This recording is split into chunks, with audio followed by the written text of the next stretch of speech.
Arginin proizvaja nutrient v novih pakongah, in sicer gre za aminokislino arginin v kapsulah. Arginin poveča pretok krvi po ožilju, se pravi, več krvi preteče v mišice, tisto, ko aktiviramo. To pomeni več hrane, več kisika, vse skupaj to v bistvu se pozna potem na pumpu oziroma volumnu.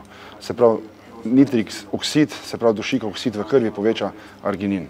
Aminokislina arginin pospeši tudi proizvodnjo spermijev, kar posledično pozitivno vpliva na seksualno življenje in pa nekako naraven način dviga lastnega testosterona oziroma rastnega hormona bolj kot testosterona v telesu.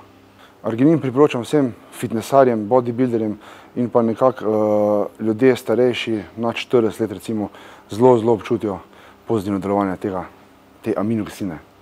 Rad jih savd.